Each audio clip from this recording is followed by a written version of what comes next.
The rain in Iron Creek didn't wash things clean. It just turned the coal dust into a black, oily paste that coated everything: the boardwalks, the horses, and the souls of the people who lived there. The sky was a bruised purple, hanging low over the valley like a damp wool blanket, trapping the smell of sulfur and unwashed bodies.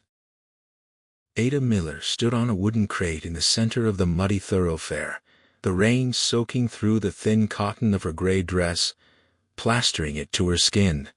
She kept her eyes fixed on the toes of her boots, which were split at the seams. She didn't dare look up. If she looked up, she would see the faces. She would see the sneers of the miners, the pity of the women, and the greedy calculation of her stepfather, Elias. She was the spectacle of the day. The debt settlement fair. They called it a polite way of saying human auction. "Look at the size of her!" A voice boomed from the crowd, followed by a jagged ripple of laughter. It was Silas, the butcher. "You selling her by the pound, Elias. You'll be a rich man." Ada flinched, shrinking inward, trying to make herself small. But there was no hiding. She was a woman of substance in a town of starving skeletons. Her hips were wide, her arms thick and soft, her stomach a gentle mound beneath her apron. In a place where hunger was a badge of honor, her size was seen as a sin, a sign of gluttony, a waste of space. "She's a worker!" Elias shouted, his voice high and desperate as he paced in the mud below her. He gestured to her with a hand that shook from withdrawal. "Strong back! Can eat dough for 10 hours without stopping. Keeps a warm bed." "Warm? She'd suffocate a man," came another shout, this one from a rail-thin miner leaning against the saloon post. "I need a wife, Elias, not a mattress." The laughter grew louder, sharper. It felt like stones being thrown at her skin.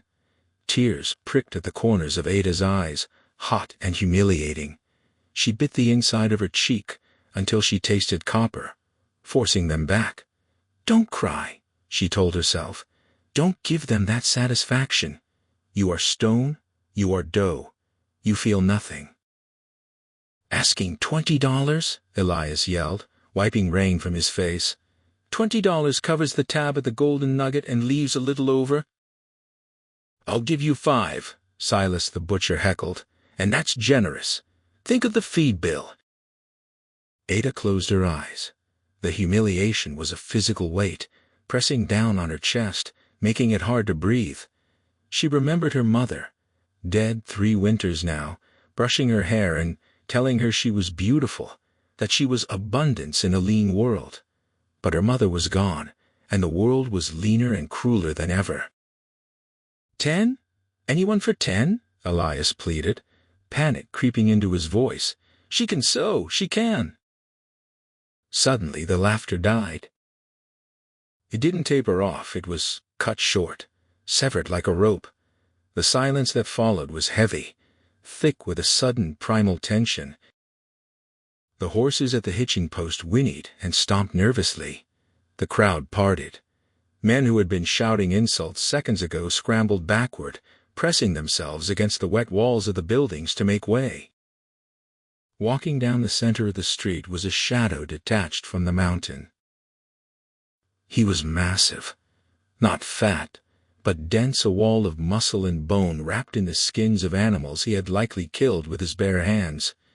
He wore a coat of heavy matted bear fur that made his shoulders look impossibly broad. Beneath it, his buckskins were dark with grease and old stains. His hair was long, black as a crow's wing, hanging wet and wild around a face that looked like it had been carved from granite and left out in a storm. Gideon Cross. They called him the Ghost, because he moved silently for a man of his size, and because death seemed to follow him. He lived above the timberline, where the air was too thin for normal men. They said he had killed a grizzly with a knife. They said he had eaten his own mules in the winter of '82. He walked through the mud, his heavy boots making a sucking sound with each step. He didn't look at the crowd. He didn't look at Elias. His eyes, pale, icy gray like the winter sky, were locked on Ada. Ada stopped breathing. Her heart hammered against her ribs like a trapped bird. She felt suddenly exposed, as if the dress had vanished. He was looking at her, but not the way the others did. He wasn't laughing. He was assessing. His gaze swept over her rounded shoulders, her heavy bosom, the curve of her waist, the fullness of her thighs. It was an intense, predatory focus. He stopped in front of the crate. The smell of him hit her wet pine wood smoke and something metallic, like blood on iron. He towered over her, even with her standing on the box. Elias swallowed hard, his Adam's apple bobbing. Mr. Cross, I didn't know you came down this time of year." Gideon ignored him. He took a step closer to Ada. The crowd held its breath. Was he going to hurt her? Mock her? Gideon reached out a hand.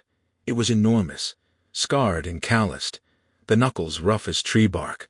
Ada flinched, squeezing her eyes shut, expecting a blow. But he didn't strike. He reached out and took the hem of her apron between his thumb and forefinger. He felt the fabric, then let his gaze travel up to her hands, which were clasped white-knuckled at her waist.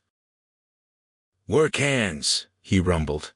His voice was deep, a subterranean sound that vibrated in the wood of the crate beneath her feet. It wasn't a question. Ada opened her eyes, trembling.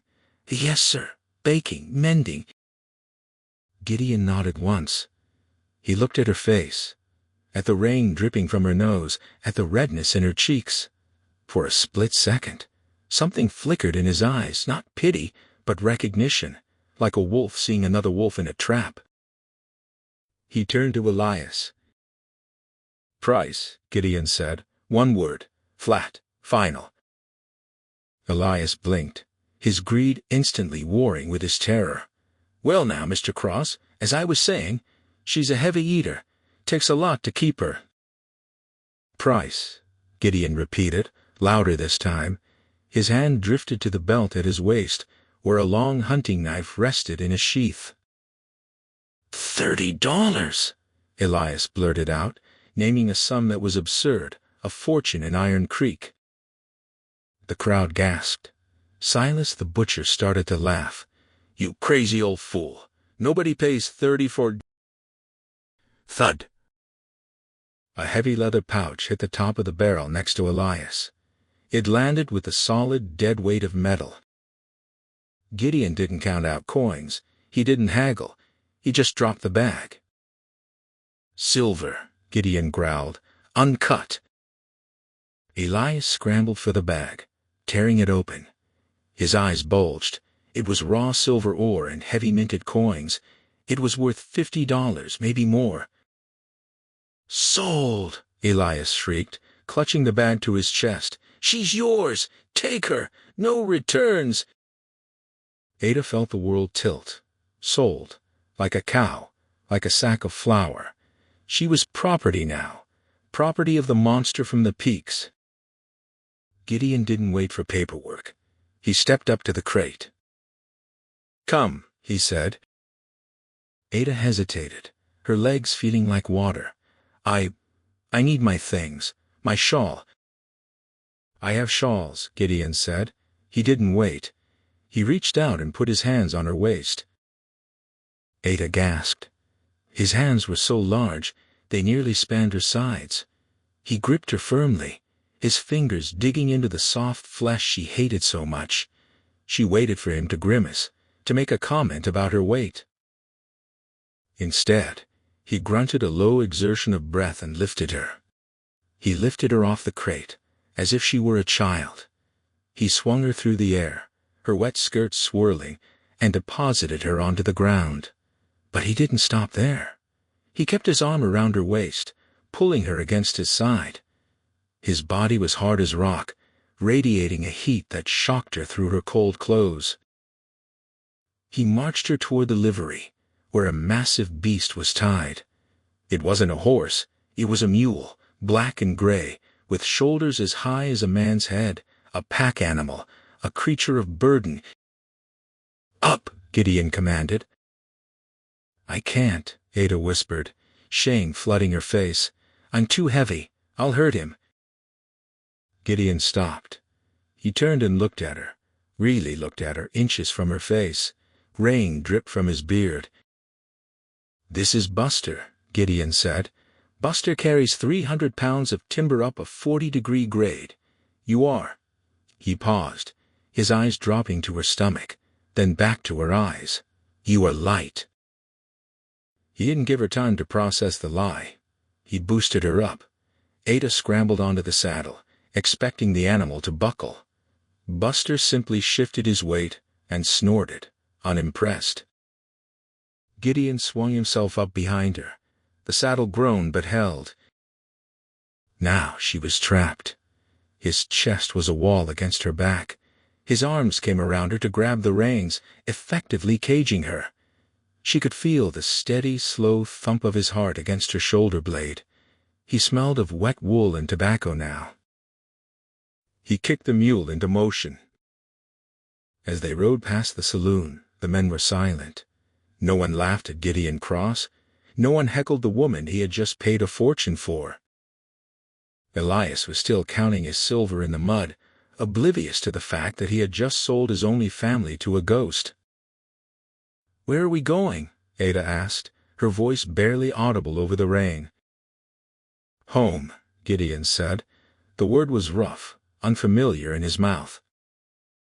He steered the mule toward the tree line, away from the town, away from the road, and straight up the steep, dark slope of the mountain. The town lights faded behind them, swallowed by the mist. Ada shivered, not just from the cold. She was ascending into the clouds with a stranger, leaving the world of men behind for a world of ice and silence, and she had no idea if she was a guest, a servant, or prey. The ascent was brutal. The mule, Buster, climbed with a mechanical, plodding determination, his hooves finding purchase on wet slate and tangled roots where a horse would have snapped a leg. The air grew thinner, sharper, turning from wet rain to biting sleet as they crossed the timberline. Ada had lost feeling in her fingers miles ago. She huddled into herself, trying to preserve what little warmth remained in her core. Behind her, Gideon was a furnace. His chest was a solid, radiating wall of heat against her back. He didn't speak. He didn't complain about the cold. He simply drove them upward, into the white void. Every time the mule lurched over a drop-off, Ada gasped, instinctively leaning back. Each time Gideon's arm would tighten around her waist, reflexive, protective, unbreakable. His grip was the only thing keeping her from sliding into the abyss. It was confusing. His touch was impersonal, like checking a strap on a pack, yet it was undeniably secure. Finally, the slope leveled out onto a high, wind-scoured plateau. Nestled against the sheer face of a granite cliff, sheltered by an overhang of rock, was the cabin. It looked less like a house, and more like a fortress built by giants. Logs the size of whiskey barrels were stacked and notched with precision, the gaps chinked with river clay and moss. A heavy stone chimney chugged thick gray smoke into the storm. There were no windows on the windward side, only a low, heavy door reinforced with iron straps. Gideon pulled on the reins. "Whoa!" Buster halted, his breath steaming in great clouds. Gideon swung his leg over the saddle and dropped to the ground with a heavy thud. He reached up, his movements efficient. "Down," he said. Ada tried to move, but her legs were numb. She swung one leg over, stumbled, and fell. She braced for the impact of the frozen ground, but it never came. Gideon caught her. He didn't catch her gracefully. He simply blocked her fall with his body, his arms wrapping around her to stop her descent. For a moment, she was pressed full length against him. Soft curves against hard muscle, cold wet wool against warm fur. She looked up, startled. His face was inches from hers, his beard dusted with ice crystals. His gray eyes were unreadable, but his pupils were blown wide. He set her on her feet abruptly and stepped back as if burned. "Inside," he grunted, pointing to the door. "Fire's banked. Don't let the heat out." He took Buster's reins and led the mule toward a lean-to stable dug into the side of the cliff. Ada stumbled toward the door, her hand shaking so badly she could barely lift the latch. It was heavy iron, cold enough to stick to her skin. She pushed it open with her shoulder and fell inside. The warmth hit her like a physical blow. The cabin smelled of cedar, cured leather, and sage. It was dim, lit only by the glowing embers in the massive fireplace. It was one large room, cluttered but clean. Traps hung from the rafters. Furs were piled everywhere on the floor, on a rough-hewn bed in the corner, on the chairs. It was a masculine space, devoid of softness. Ada closed the door and leaned against it, shivering violently. She was here, the home of the savage. The door opened again a moment later, and Gideon entered, stomping the snow from his boots. He carried 2 saddlebags and a rifle. He barred the door behind him, sealing them in. He ignored her. He walked to the fire, stoked it with fresh logs until it roared, then began stripping off his wet outer layers. He hung his bare fur coat on a peg, revealing a thick flannel shirt that strained across his shoulders. He looked even bigger in the small space. "Get warm," he said, not looking at her. He pointed to the fire. Ada walked to the hearth, her teeth chattering. Mr. Cross, what do you want me to do?" Gideon paused in the middle of unbuckling his gun belt. He looked at her, confused. "Do?" For the $30, Ada stammered, shame coloring her cheeks. "Do you want me to clean? Cook? Or—" She couldn't finish the sentence. She couldn't ask if he wanted her in the bed. Gideon's jaw tightened. The scar on his cheek twitched. He looked away, staring into the fire. "You exist," he said, his voice rough. "That is all." He turned and walked to the far corner of the room, where a pile of crates and tools sat. "I sleep there," he said, pointing to a pallet of furs on the floor near the door. He pointed to the bed in the corner, a sturdy frame piled high with buffalo robes. "You sleep there."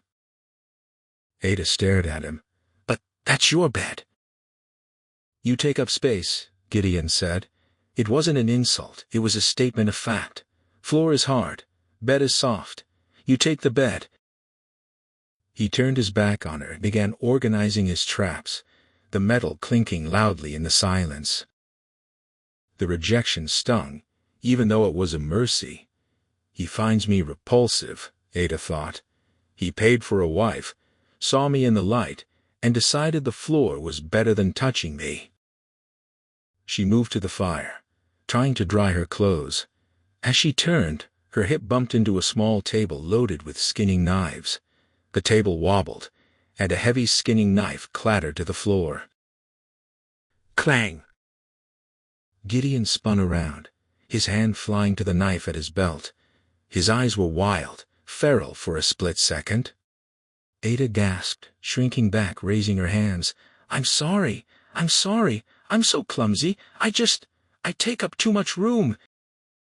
Gideon froze. He saw her fear. He saw the way she braced for a hit.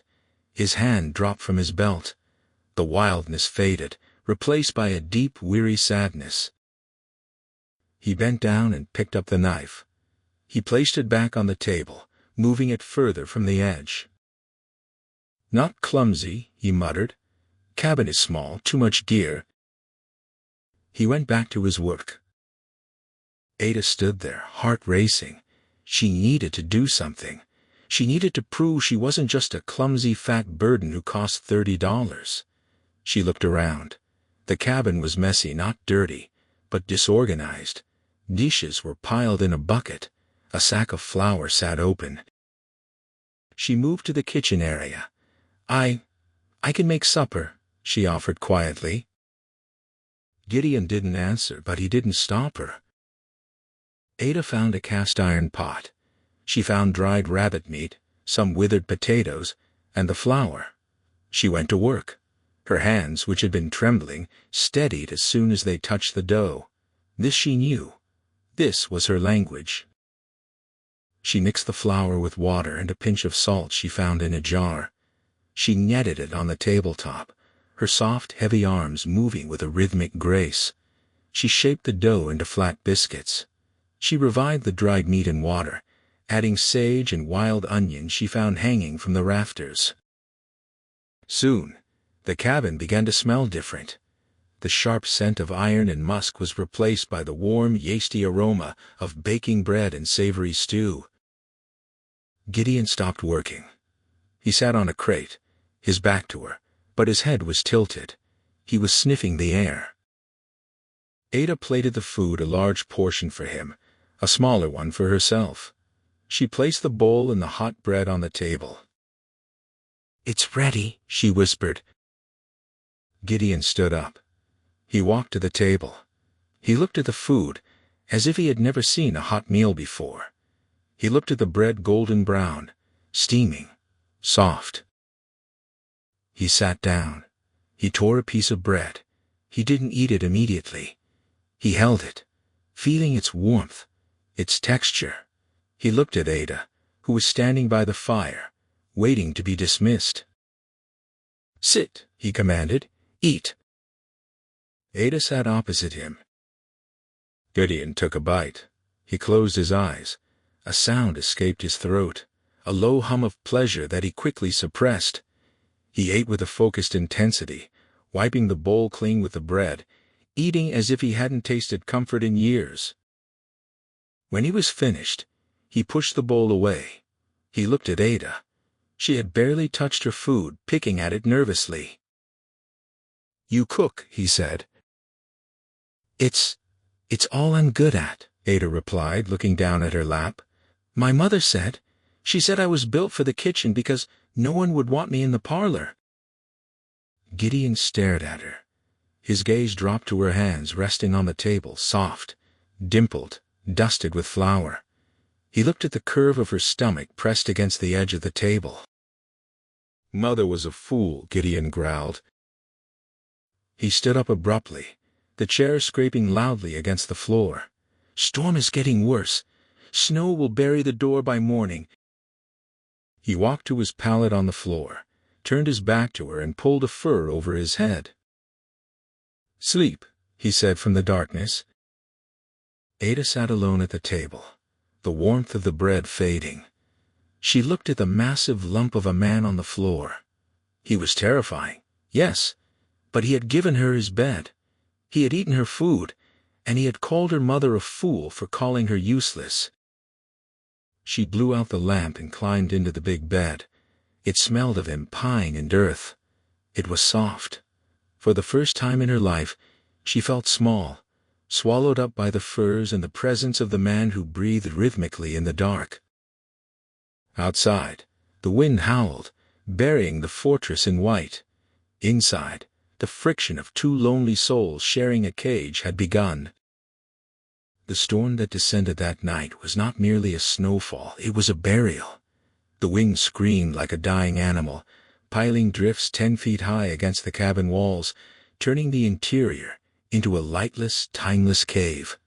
The air grew frigid, leaking through the chinking in the logs, freezing the water in the bucket solid. For 2 days, they existed in a tense, quiet orbit. Gideon went out only to check the mule and bring in wood, returning each time looking more haggard, more gray. He spoke little, eating Ada's cooking with a ravenous hunger but avoiding her eyes. On the 3rd night, he didn't get up for dinner. Ada sat by the fire, the rabbit stew bubbling. "Mr. Cross?" she called out softly. There was no answer from the pallet near the door, just the sound of ragged, wet breathing. Ada's heart skipped a beat. She stood up and crossed the room.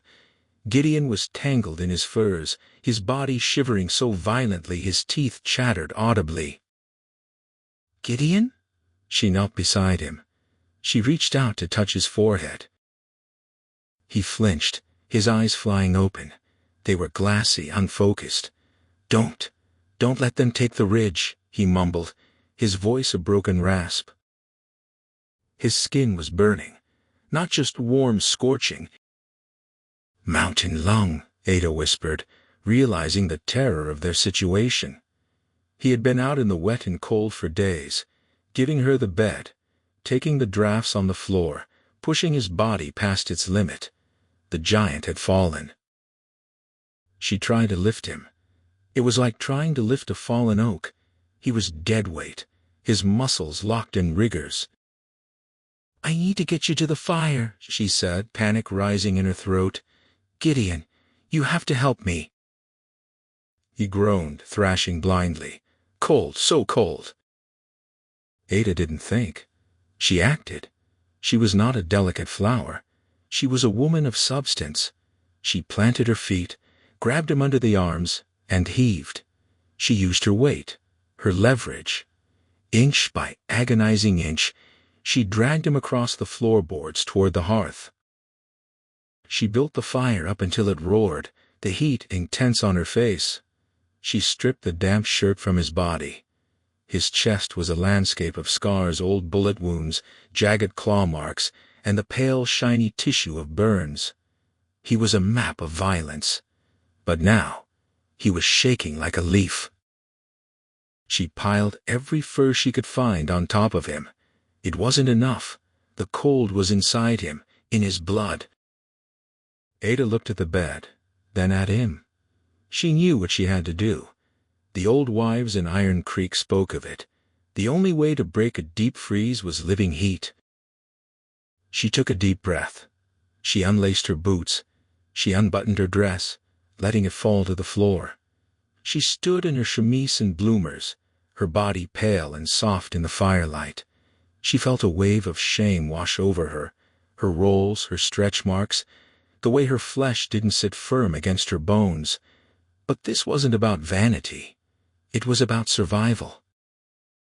She climbed under the furs. She pressed herself against his back, wrapping her thick arms around his broad chest, pulling him into the curve of her body. She tangled her legs with his. She was a blanket of flesh and warmth. "Shh," she whispered into his hair, which smelled of fever and sweat. "I've got you. I'm here." Gideon stiffened at first, his body tense. Then slowly, the shivering began to subside. He groaned, a low, guttural sound, and turned in her arms, instinctively seeking the heat. He buried his face in the crook of her neck. His hand, heavy and hot, landed on her waist. They lay like that for hours, the fire popping, the wind howling outside. Ada held the man who had bought her, her softness cushioning his hardness, her life seeping into his. The fever broke in the gray light of dawn. Ada woke to silence. The wind had died. The fire was low embers. She was sore, her arm numb where Gideon lay on it. She shifted carefully, trying to slip away before he woke. The intimacy of the night, the way they were entwined, suddenly felt dangerous in the light of day. She extracted herself, grabbed her dress, and scrambled to the far side of the room to change. She was pulling her dress over her head when she heard the rustle of furs. She froze. She looked over her shoulder. Gideon was awake. He was propped up on one elbow, the furs falling to his waist, revealing his scarred chest. He looked exhausted, his eyes dark-rimmed but clear. And he was looking at her. He wasn't looking at her face. He was looking at her stomach. In her haste, she hadn't tied her chemise. The fabric gaped, revealing the soft, pale mound of her belly, marked with silver stretch marks, the flesh that folded when she sat. Ada gasped, clutching the fabric together. "Don't look!" she cried, tears instantly springing to her eyes. She turned away, hunching over. "I'm sorry. I'm disgusting. I know I am. I'm shapeless, repulsive." The silence stretched, agonizing. She waited for him to agree, to tell her to cover up. "Come here," Gideon said. His voice was a wreck, raw as gravel. "No," Ada sobbed. Please, just let me finish dressing. Ada, come here. It wasn't a command of anger, it was a plea. Slowly, terrifyingly, Ada turned. She walked toward him, clutching her dress to her chest like a shield. She stopped a few feet away. Gideon sat up fully. He reached out and took her hand. His grip was weak but firm. He pulled her closer until her knees bumped the edge of the pallet. You say, disgusting, Gideon rasped. He looked up at her, his eyes fierce. You say shapeless. He reached out with his other hand. He took the bundle of dress she was clutching and gently, slowly, pulled it from her grip. He tossed it aside. He placed his large, rough hands on her hips. His thumbs brushed the soft skin above her bloomers. Look at me, he commanded. Ada looked down, tears blurring her vision. The mountain, Gideon said, his voice trembling slightly, is rock, ice, sharp edges, it cuts, it bleeds you. The world is teeth and claws. He leaned forward.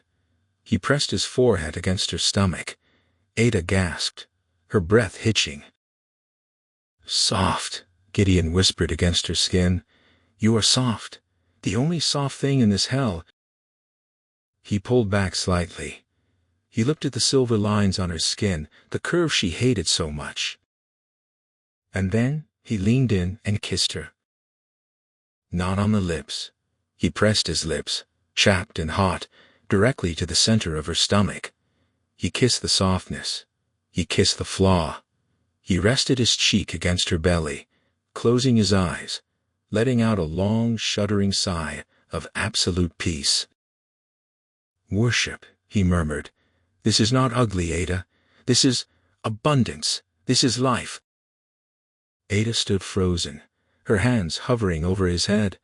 The shame that had been her constant companion for 20 years cracked and shattered. He wasn't tolerating her body.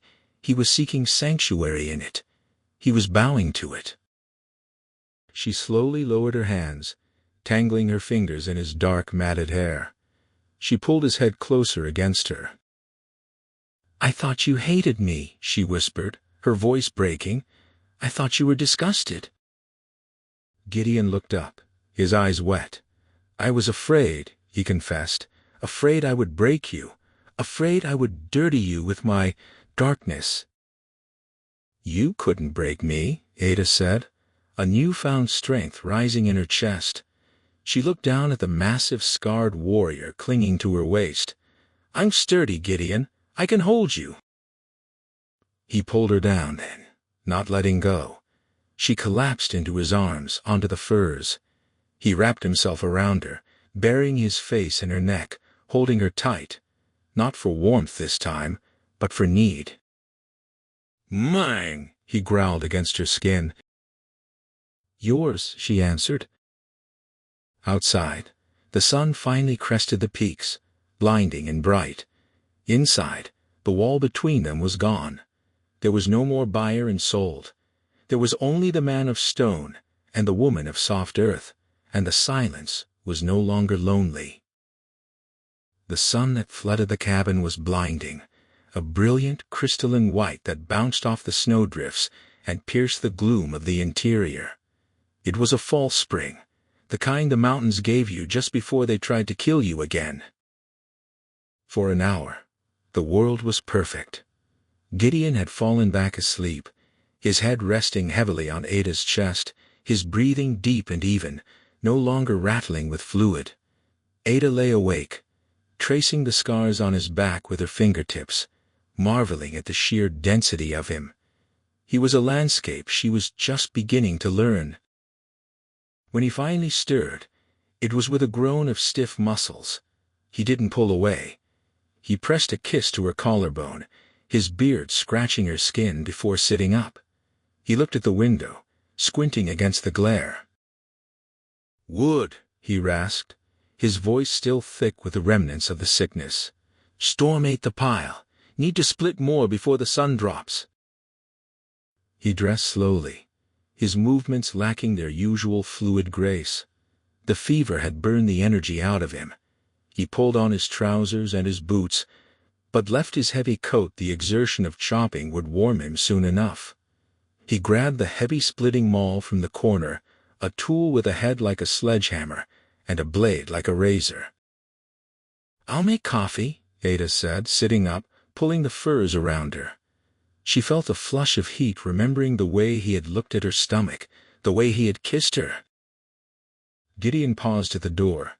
He looked back at her, his gray eyes softening. "Coffee. Strong." He unbarred the door and stepped out into the blinding white. Ada hummed to herself as she moved about the kitchen. She felt light despite her size. She felt anchored. She stoked the stove, adding the last few sticks of kindling. She filled the coffee pot. She was just reaching for the tin of grounds when she heard it. It wasn't the rhythmic thwack of the maul-splitting cedar. It was the whinny of a horse, a strange horse. Ada froze. Buster, Gideon's mule, had a distinct low-pitched bray. This was a high, nervous whinny. Then came the crunch of snow. Boots. Many boots. "He's out back," a voice hissed. It was a voice that made Ada's blood turn to slush in her veins. High, reedy, vibrating with a nervous energy. "Elias, Good," another voice answered. Deep, flat, and cold. "Check the house. Get the girl. I'll handle the savage." Ada dropped the coffee tin. It hit the floor with a clatter, spilling dark grounds across the planks. She barely had time to turn toward the door before it was kicked in. The heavy oak slammed against the wall, shaking the dust from the rafters. Two figures filled the frame, silhouetted against the blinding snow. Elias stepped in first, his eyes darting around the room like a rat seeking a crumb. He looked older, more haggard, his coat stained with tobacco juice. Behind him stood Sheriff Haig. Haig was a man who enjoyed his job too much. He wore a long duster coat and held a Schofield revolver in his hand, the hammer already pulled back. "Well, well," Elias sneered, stepping into the warmth. He looked at Ada, standing in her chemise and skirt, her hair wild, the bed unmade. "Look at you, girl, living like a squaw." "What are you doing here?" Ada whispered, backing up until her hips hit the stove. The cast iron radiated heat against her back. "Rescue mission," Haig drawled, stepping further in, scanning the room. His eyes landed on the pile of furs, the silver candlesticks on the mantel, the general quality of the tools. And asset recovery. "We heard about the money, Ada," Elias said, his greed overriding his fear. $30 in silver? A man don't drop that kind of coin unless he's robbed a train. Sheriff here thinks Mr. Cross is the Blackwood bandit." "That's a lie," Ada said, her voice trembling but gaining volume. "He earned that. He trades furs. He holds the gold claims." "Doesn't matter," Haig said, holstering his gun but keeping his hand on the grip. "We're confiscating the evidence, and you, Elias says you were coerced." "I was sold!" Ada screamed. "By him?" She pointed a shaking finger at Elias. Elias flinched but recovered quickly. "I was drunk, girl. I came to my senses. I'm here to take you back.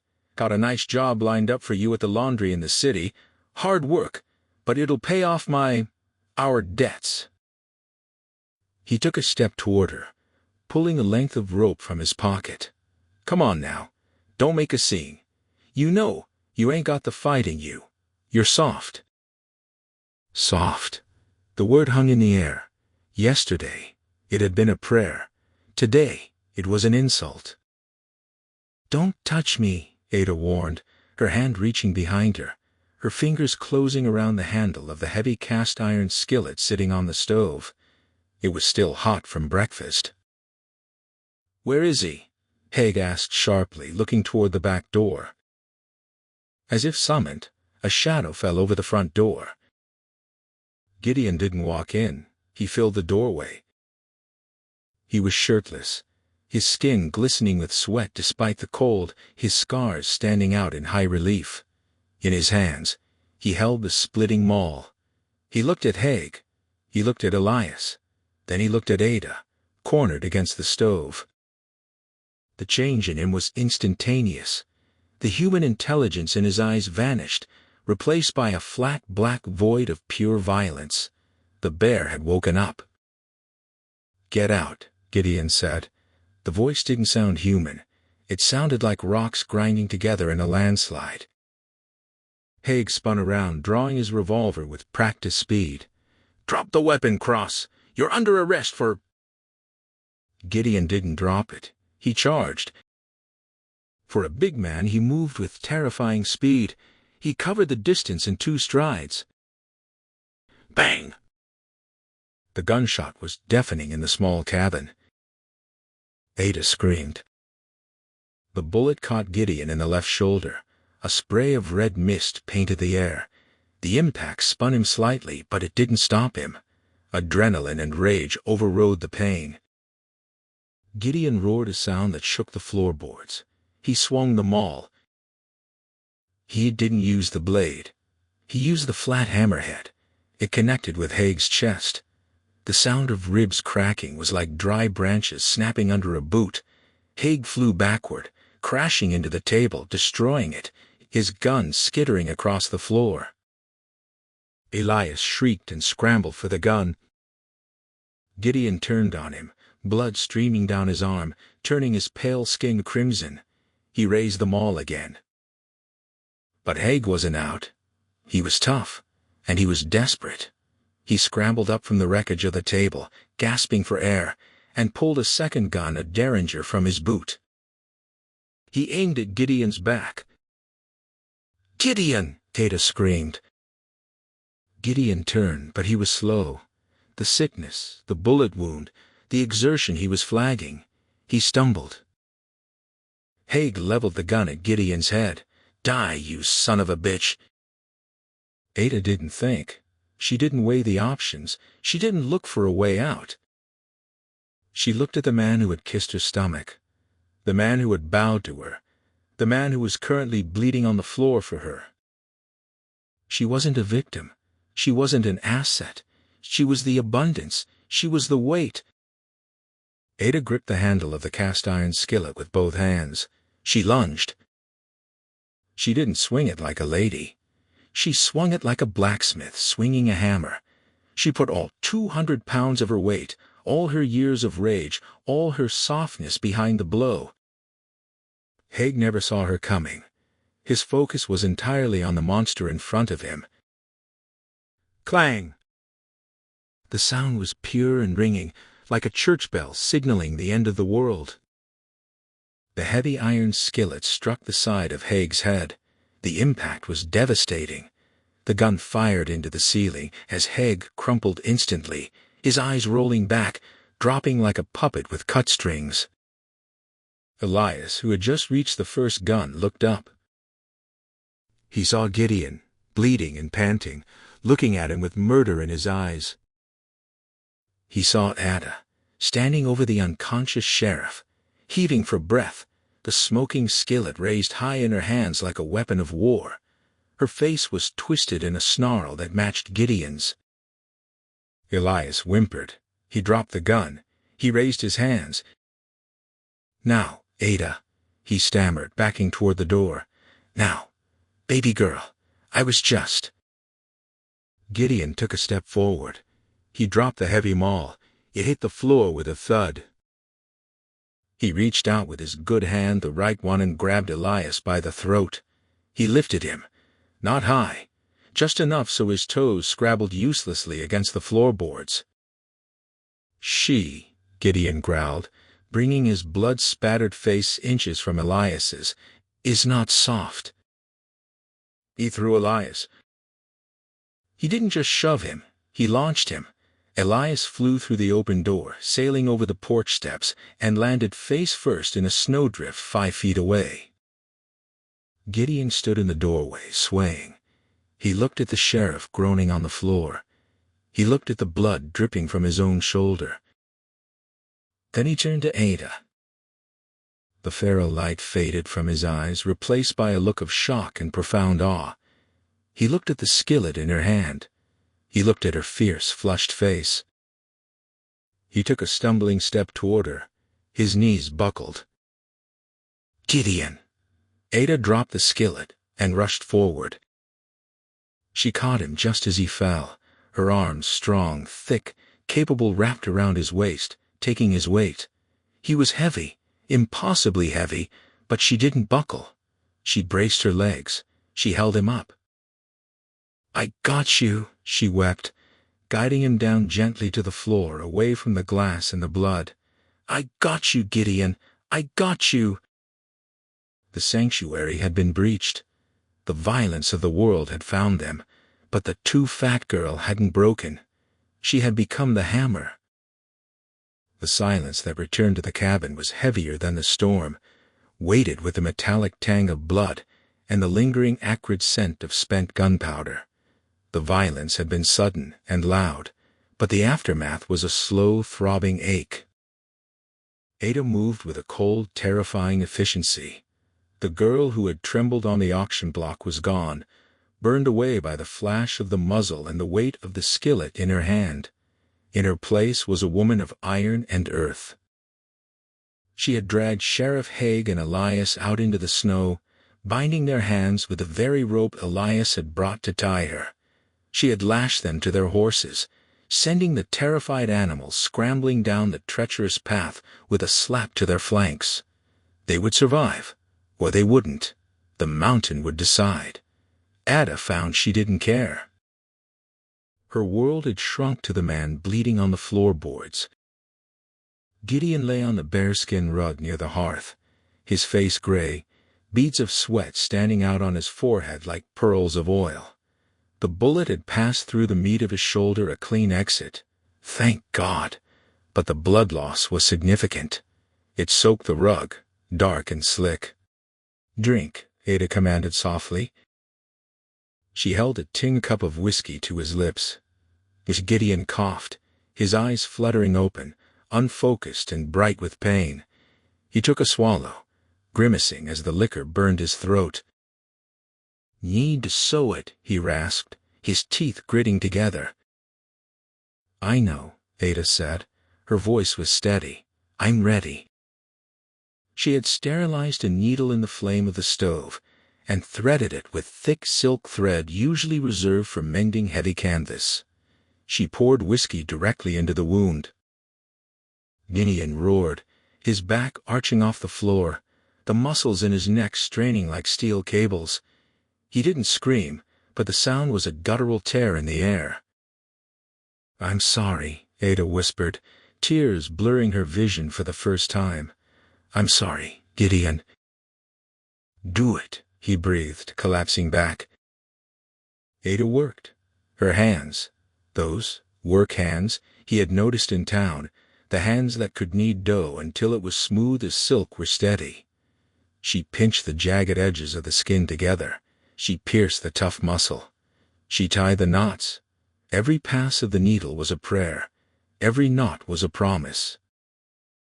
She cleaned the blood from his chest with warm water and a rag, tracing the old scars that mapped his history of violence.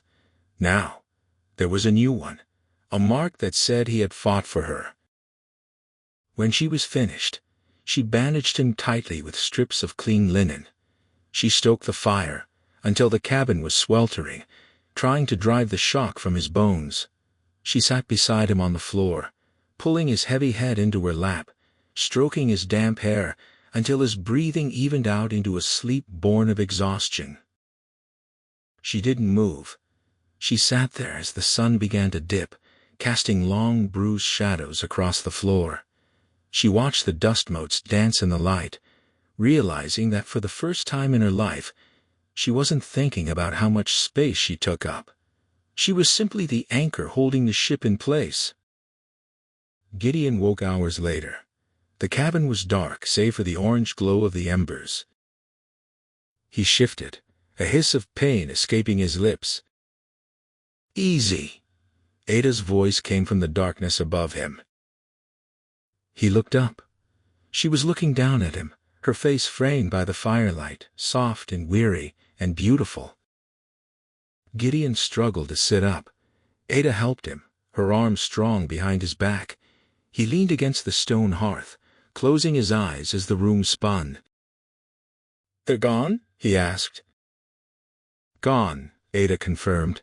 "The sheriff won't be waking up for a long time. And Elias won't come back." Gideon nodded slowly. He looked at his bandaged shoulder, then at the skillet resting on the floor, still coated in grease and blood. He looked at Ada. The shame that filled his eyes was more painful to watch than the wound. "You have to go," he said. His voice was flat, dead. Ada stiffened. "What?" "The silver," Gideon said, gesturing weakly toward the loose floorboard where he kept his cash. "Take it. Take Buster. Pack the saddlebags tonight. Leave at first light." "Gideon." "No!" He tried to shout, but it came out as a broken croak. "Look at this, Ada. Look at the blood. I am cursed. I draw death. I thought I could keep it away, up here in the clouds, but it followed me." He turned his head away, unable to look at her. "I bought you to save you, and I almost got you killed. You aren't safe here. You need a life with peace, with a man who doesn't solve problems with a maul." "A gentleman?" Ada asked, her voice dangerously quiet. "Yes," Gideon whispered. "A man who will appreciate your softness without staining it." Ada stood up. The movement was sudden. She walked to the window, looking out at the moonlit snow. "My whole life," she began, her back to him, "people told me I was too heavy, too much, a burden. My stepfather sold me because I ate too much. The town laughed, because I took up too much room on the sidewalk." She turned around. She walked back to the fire. She stood over him, blocking the light, casting him in her shadow. "And then you came," she said. "You carried me up a mountain. You gave me your bed. And when men came to drag me back to hell, you stood in front of a gun." She knelt down, grabbing his good hand in both of hers. "You are the only person in this world who has ever carried me, Gideon Cross," she said fiercely. "You think you're poison? You're the only air I've been able to breathe in 20 years. "I am a killer," Gideon argued, tears leaking from his squeezed-shut eyes. "And I am the woman who cracked a sheriff's skull with a frying pan," Ada retorted, a wet, choked laugh escaping her lips. "We are a pair, Gideon. We are the monsters in the storybooks, and monsters belong together." Gideon opened his eyes. He looked at her, at the fierce set of her jaw, the fire in her eyes, the undeniable strength in her soft frame. "You won't leave?" he asked, his voice trembling. "Try to move me," Ada challenged. "I'm heavy, remember?" Gideon let out a sound that was half laugh, half sob. He reached up with his good hand and pulled her down. She went willingly, careful of his wound, settling against his uninjured side. "Not heavy," he whispered into her hair. "Anchored. You are my anchor, Ada. Without you, I float away." "I'm staying," she vowed, pressing a kiss to his throat. "I'm baking the bread. I'm splitting the wood if I have to. I'm yours." "Mine," he breathed, the tension finally leaving his body. "My wife." 3 months later. The spring thaw arrived with a roar of water. The snow that had buried the cabin melted into rushing creeks that cascaded down the granite face of Blackwood Mountain. The gray slate of the world turned vibrant green, bursting with spruce tips and alpine wildflowers, purple lupine and Indian paintbrush. The cabin door stood open to the morning sun. It was no longer just a fortress. It was a home. A rocking chair sat on the porch. A garden patch had been dug on the south side, the dark earth rich and waiting. Ada stood on the porch, shaking out a rug. She wore a new dress, blue as the cornflowers blooming near the creek, made from fabric Gideon had ordered from the city catalog. It wasn't tight. It flowed over her curves, celebrating them rather than hiding them. Her hair was loose, blowing in the wind, shiny and healthy. She heard the heavy crunch of boots behind her. Gideon stepped out onto the porch. He moved stiffly. The shoulder would always ache when the rain came, but his strength had returned. He wore a clean shirt, his beard trimmed, the wildness in his eyes replaced by a quiet, watchful peace. He walked up behind her. He didn't speak. He simply wrapped his massive arms around her, enveloping her completely. He rested his chin on the top of her head, swaying her gently side to side. "Smell that?" he murmured. "Pine sap," Ada said, leaning back into him, feeling the solid wall of his chest. "And rain." "Freedom," Gideon corrected. He moved his hands. He didn't keep them on her waist. He slid them down, spreading his large, calloused palms over the soft curve of her stomach. He held her there, resting his hands on the abundance that the town had mocked. He felt the warmth of her through the fabric. He felt the softness that had saved his life during the fever, the weight that anchored him to the earth. "The town is dying down there," Gideon said softly, looking over the ridge to the valley below, where the smoke of Iron Creek looked thin and gray. "Mines are drying up." "Let it die," Ada said without malice. "We have everything here." Gideon smiled, pressing a kiss to the side of her neck. He turned her around in his arms so he could look at her face. The sun caught the silver in her eyes and the gold in his. "Too fat for a husband," Gideon mused, quoting the old insult with a dark amusement. "Just right for a king," Ada replied, smiling up at him. Gideon laughed, a deep, booming sound that echoed off the granite cliffs and rolled down the mountain, a sound of pure joy that chased the last of the winter shadows away. He lifted her, then heedless of his shoulder, spinning her once in the sunlight before setting her down and claiming her mouth with a kiss that tasted of coffee, spring air, and forever. The mountain belonged to the bear, but the bear belonged to Ada, and up here, in the thin air where only the strong could survive, they were royalty.